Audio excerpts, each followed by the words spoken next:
Finance में दुर्बल है, उसको बातें सुननी पड़ती, उसको शर्मिंदगी सहनी पड़ती, उसको तरह तरह के उसके अपने ही उसको ताने मारने शुरू करते, उसको चुभती हुई बातें बोलते हैं। परमेश्वर कहता नो, जब तुम दुर्बल होगे तो आत्मा तुम्हारी सहायता करेगा, एडवोकेट तुम्हारी सहायता करेगा, वो तुम्हें स्ट्रांग बनाने के लिए तुम्हें दलीलें देगा, तुम्हें गाइड करेगा, तुम्हें महा मजबूत करने के लिए यीशु मसीह के नाम में आज से पवित्र आत्मा आपकी अगुवाई करेगा, आपके बच्चों तक की भी, आपके बुजुर्गों की, आपके फाइनेंशियल लेवल के लिए, आपकी जिंदगी के लिए। आमीन। ऊंचाई आशीष तुम्हारी है। हालेलुया। कहता हम नहीं जानते प्रार्थना किस रीति से करनी चाहिए, परंतु आत्मा, पवित्र आत्मा ऐसी आहें भर भर के जो बयान से बाहर है हमारे लिए विनती करेगा।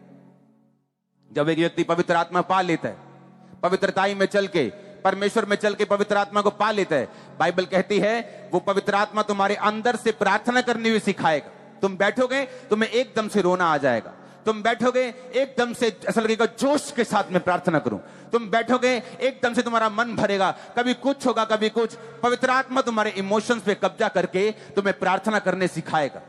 इसलिए मैं बोलता हूं अपने आप को कंट्रोल मत करो, अपने आप को बांधो मत। पवित्र आत्मा जो कर रहा है उसे करने दो, क्योंकि वो आपका एडवोकेट है, वो आपका वकील है। इमेजिन करो आज अगर आप यहां बैठे हैं, आपकी जेब में 50 रुपए भी नहीं, 500 भी नहीं, लेकिन आपका जो वकील है वो करोड़ों रुपए की फीस से भी ऊपर लेने वाला वकील आपके साथ बैठा है इस समय। 27 आयत में लिखा, और मनों का जांचने वाला ये जानता है कि आत्मा की मनसा क्या है, क्योंकि वह पवित्र लोगों के लिए परमेश्वर की इच्छा के अनुसार विनती करता है। पवित्र आत्मा का रोल क्या है? मान लो परमेश्वर के दिल में है, मैं इसको सामर्थ देना चाहता हूं, मैं अपनी बेटी को बढ़ाना चाहता हूं, मैं इसको बच्चे के साथ ब्लेस करना चाहता हूं, मैं अपने बेटे को फाइनेंशियली ब्लेस करना चाहता हूं। तो वो क्या करता है परमेश्वर? वो आत्मा के ऊपर, पवित्र आत्मा के ऊपर अपनी इच्छा जाहिर करता है कि मैं ये ऐसा करना चाहता हूं। अब मान लो यहां पे मेरे को दो लोग चाहिए, आ जाओ। मान लो वो परमेश्वर है पीछे, और उसने चाहा कि मैं इसको कुछ ब्लेसिंग देनी है। धरती का रूल है, पवित्र आत्मा, परमेश्वर आपको जो भी देना चाहता है बिना इनविटेशन या बिना प्रार्थना के वो धरती पे नहीं करता, ये उसका रूल है। आप मेरी बात समझे कि नहीं? अब परमेश्वर चाहता है कि ये ब्लेस हो, पर प्रॉब्लम यह है कि इसके पास पवित्र आत्मा नहीं है, तो परमेश्वर की इच्छा को ये समझ नहीं पा रहा। लेकिन जब ये तौबा करता है और पाप से मन फिरा के चर्च में जाता है और प्रभु के रास्तों पे चलना शुरू करता है, इसको पवित्र आत्मा दे दिया जाता है। पवित्र आत्मा परमेश्वर से सुनता है इसको क्या चाहिए, और परमेश्वर से सुन के ये इसको बताता है और कि परमेश्वर तुझे ब्लेस करना चाहता है, और पवित्र आत्मा इसको छूता है, इसका इमोशंस चेंज हो जाता है, और जब ये प्रार्थना में बैठकर रो रो के बोलता है परमेश्वर मुझे बढ़ा, परमेश्वर मुझे बढ़ा। आप समझ रहे मेरी बात? और जब ये प्रार्थना करते हैं परमेश्वर के सामने, जब प्रार्थना चली जाती है पवित्र आत्मा की सहायता से, तो परमेश्वर अपनी इच्छा जो उसके दिल में थी इसकी जिंदगी में पूरा करना शुरू कर देते। कितने मेरी बात को समझ रहे हैं? कहता आत्मा दुर्बलता में तुम्हारी सहायता करता है। जैसे मैं दुर्बल था, एक दिन मैंने कहा परमेश्वर इतने साल हो गए प्रार्थना करते, लेकिन ये आशीष क्यों नहीं मिल रही? मुझे इतने साल हो गए सेवा करते भी, लेकिन आत्मा सहायता करता था बने रहने के लिए, खड़े रहने के लिए। आपको अपने लेवल की, अपनी टाइप की एक भी टेस्टमनी अगर दिखाई ना पड़े दुनिया में, आपको लगता है कि नहीं ये काम हो ही नहीं सकता। लेकिन बाइबल कहती आत्मा दुर्बलता में तुम्हारी सहायता करता है, कि परमेश्वर सब कुछ कर सकता है। जब पवित्र आत्मा तुम्हारे साथ होता है, वो उसी तरह की प्रार्थना भी करने के लिए तुम्हें उभारता है। इसलिए दाऊद ने कहा परमेश्वर सब कुछ ले ले। उसने ये नहीं कहा मेरी इज्जत वापस कर, मेरी इज्जत चली गई। दाऊद ने ये नहीं कहा मेरा राज्य चला गया, परमेश्वर देख मेरे लोग चले गए। जैसे शाऊल को चिंता ये थी कि जब उसने परमेश्वर के वचन को तोड़ा, उसने शमूएल से कहा मेरे साथ पहाड़ से नीचे चल। शमूएल कहता प्रभु तेरे से चला गया, तेरा राज्य फाड़ दिया गया, तेरे से अच्छे पड़ोसी को दे दिया गया। उसने कहा ठीक है, लेकिन मेरे साथ नीचे चल, मुझे लोगों की बहुत परवाह है। आज लोग जानते हैं कि वो अपनी मिनिस्ट्री में गलत कर रहे हैं, लेकिन फिर भी वो गलत करना छोड़ते नहीं, क्योंकि उन्हें गैदरिंग की परवाह है। आज वे विचार में होते हुए भी वो पुलपिट पे चले जाते, क्यों? उन्हें गैदरिंग की परवाह है।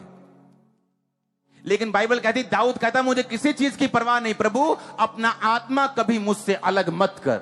उसे मालूम था कि मेरी जिंदगी में जो कुछ भी हुआ, हो रहा है या होगा, वो पवित्र आत्मा के जरिए ही हुआ था, हुआ है और होगा। जो आत्मा दाऊद में था, जो आत्मा शमूएल में था, जो आत्मा सैमसन में था, जो आत्मा उनके अंदर था, वो कहीं कम है उस आत्मा से जो आपके अंदर है। मालूम, वो आत्मा आता था, जाता था, आप में आता और जाता नहीं, आप में आया और सदा के लिए रहा। उसने आपको भरा, वो रोज भरता है, रोज गाइड करता है, आपके साथ चलता है, आपके साथ बैठता है, आपके साथ उठता है, आपके साथ खाता है, सब कुछ वो आपके साथ करता है। पवित्र आत्मा आपके दिल में रहता है, आपके जीवन में रहता है। यूहन्ना 16:8 को पढ़ूंगा।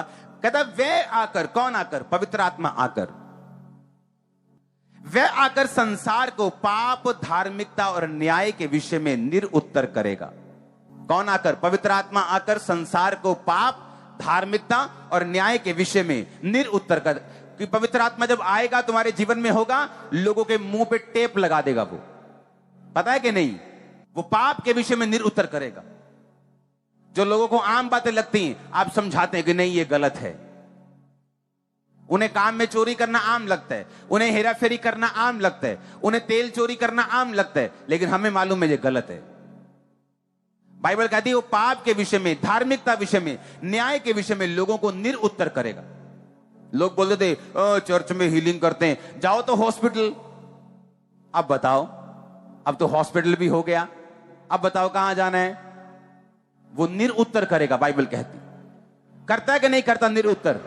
ये तभी होगा जब पवित्र आत्मा आप में बसेगा।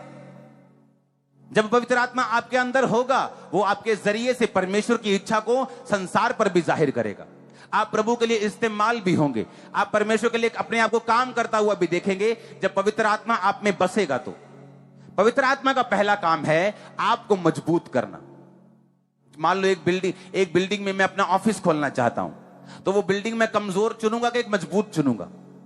मैं मजबूत चुनूंगा। मेरे महंगे कंप्यूटर वहां हैं, मेरे कैमरास वहां हैं, मेरा खुद का ऑफिस वहां है, तो मैं कमजोर बिल्डिंग क्यों चुनूंगा? तो मैं पहले बिल्डिंग अच्छी बनाऊंगा, उसके बाद मैं अपना काम वहां पे करूंगा। पवित्र आत्मा क्या चाहता है कि वो अपनी प्रेजेंस से, अपनी हुजूरी से आपको स्ट्रांग करे, आपके फाइनेंस को स्ट्रांग करे, आपकी लाइफ को स्ट्रांग करे।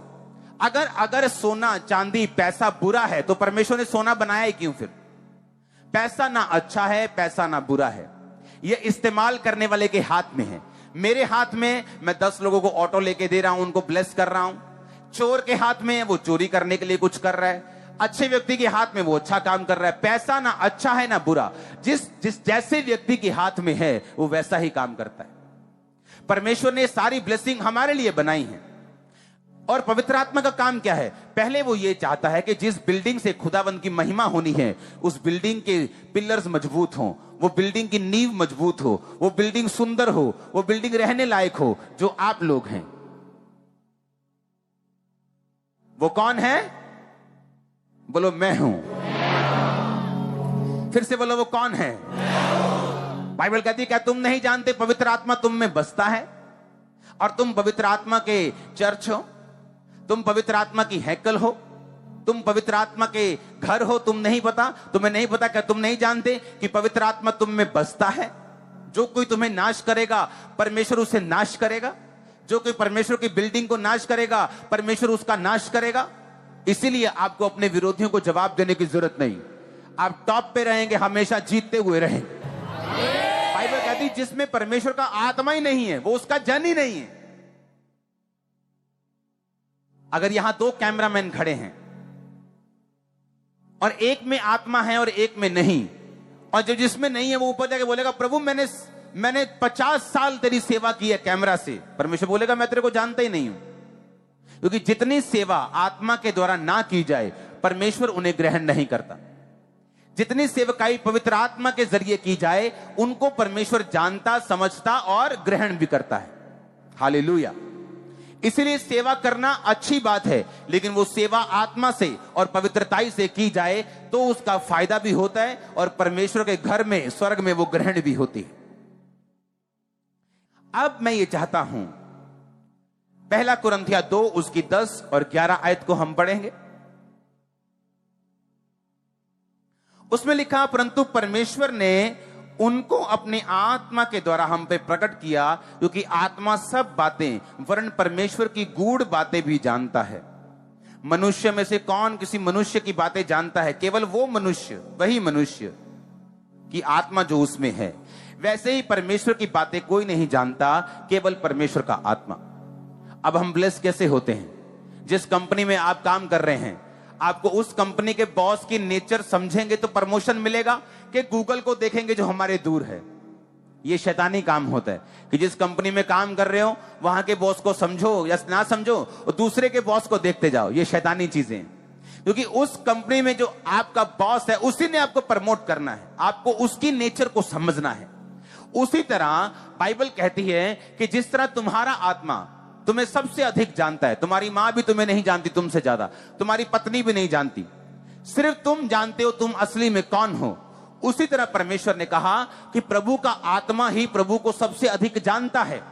और जब वो आत्मा तुम्हारे साथ रहता है, वो तुम्हारी जिंदगी में तुम्हारी मदद करता है, तुम्हारे फाइनेंस में, तुम्हारे बिजनेस में, तुम्हारी हाउस वाइफ अगर हो तुम हो, अगर तुमने नया काम खोला है, तुम कहीं जा रहे हो, कहीं आ रहे हो, बच्चों से बात कर रहे हो, बुजुर्गों से बात कर रहे हो, कोई काम कर रहे हो, कहीं जा रहे हो, कोई कंपनी खोल रहे हो, कहीं जॉब कर रहे हो, कोई कैरियर चुन रहे हो, कहां जाना है, किधर जाना है, परमेश्वर जानते हैं। क्योंकि परमेश्वर की आत्मा ने कहा कि मैं परमेश्वर को सबसे अधिक जानती हूं, जिस तरह तुम अपने आप को सबसे अधिक जानते हो, जिस तरह तुम्हारा आत्मा तुमको सबसे अधिक जानता है, मैं परमेश्वर को सबसे अधिक जानती हूं। अगर मैं तुम्हारे अंदर रहूंगी तो मैं तुम्हें परमेश्वर के दिल की बातें बताऊंगी, तुम्हारे बॉस का नेचर प्रकट करूंगी। और जब बॉस का नेचर, बॉस का स्वभाव समझ जाओगे तो प्रमोशन के लिए फिर तैयार रहना यीशु मसीह के नाम में, जो आ रही है लाइफ के ऊपर। आमीन। ऊंचा ये तुम ही हो जिससे मैं बात कर रहा हूं। आप मेरी बातों को समझ रहे कि नहीं? ये पवित्र आत्मा का काम है जो एक विश्वासी की जिंदगी में वो करना चाहता है। अब आपने ये देखना है कि मुझे पवित्र आत्मा चाहिए कि नहीं चाहिए, कि अभी भी मैं शैतान के चक्रों में फंसा रहना चाहता हूं, व्यभिचार में फंसा रहना चाहता हूं, शराब में फंसा रहना चाहता हूं, पाप में, सिगरेट बीड़ी में फंसा रहना चाहता हूं, अभी भी जेलसी करना चाहता हूं। ये अब आपके ऊपर निर्भर करता है। मैंने आपको सारे पहलू खोल के बता दिए कि वो महाबुद्धिमान वकील है जो तुम्हारे अंदर रहता है। ऐसा कोई बुद्धिमान नहीं पवित्र आत्मा के ऊपर, कोई भी नहीं। अगर तुमने घर बनाना हो, एक बिल्डिंग बनानी हो, तो कितनी उसकी स्टडी होती, जमीन की स्टडी होती, मिट्टी की स्टडी होती, फिर जाके कहीं बड़ी बड़ी नींवें पड़ती। बाइबल कहती वो ऐसा आर्किटेक्ट है, वो ऐसा मिस्त्री है, वो ऐसा महा बिल्डर है जिसने धरती की नींव को पानी के ऊपर स्थिर किया। वो ऐसा परमेश्वर एडवोकेट तुम्हारे अंदर रहता है। धरती पानी के ऊपर उसने स्थिर किया। तुम्हारे घर पानी के ऊपर नहीं रह सकते। लोग भी पानी के ऊपर बिल्डिंग बनाने वाले आसपास उसके लाखों करोड़ों रुपए के पत्थर डालते, फिर पत्थर के ऊपर सिस्टम बनते, फिर पाइलिंग होती, फिर जाके बिल्डिंग खड़ी होती। बोलते हैं हमने समुद्र के ऊपर कुछ बनाया। परमेश्वर कहता है ये 4 इंच की बिल्डिंग है, मैंने पूरी पृथ्वी को समुद्र के ऊपर बनाया, पूरी पृथ्वी को समुद्र। और देखो परमेश्वर ने कहा मैंने समुद्र की सीमाओं को, मैंने समुद्र की सीमाओं को बांध दिया। समुद्र की सीमा को बांधने के लिए रेत का यूज किया। आप रेत का यूज नहीं करते हो, करते हो क्या? हम बोलते हैं कि घर बनाना है ना तो अच्छी जमीन पे बनाओ, लेकिन परमेश्वर ने सारे काम ऐसे किए हैं कि वो चैलेंजिंग है। उसने रेत की सीमा बांधी है। समुद्र के पास क्या होती है? रेत होती है। उसने रेत से समुद्र की सीमा को बांधा है।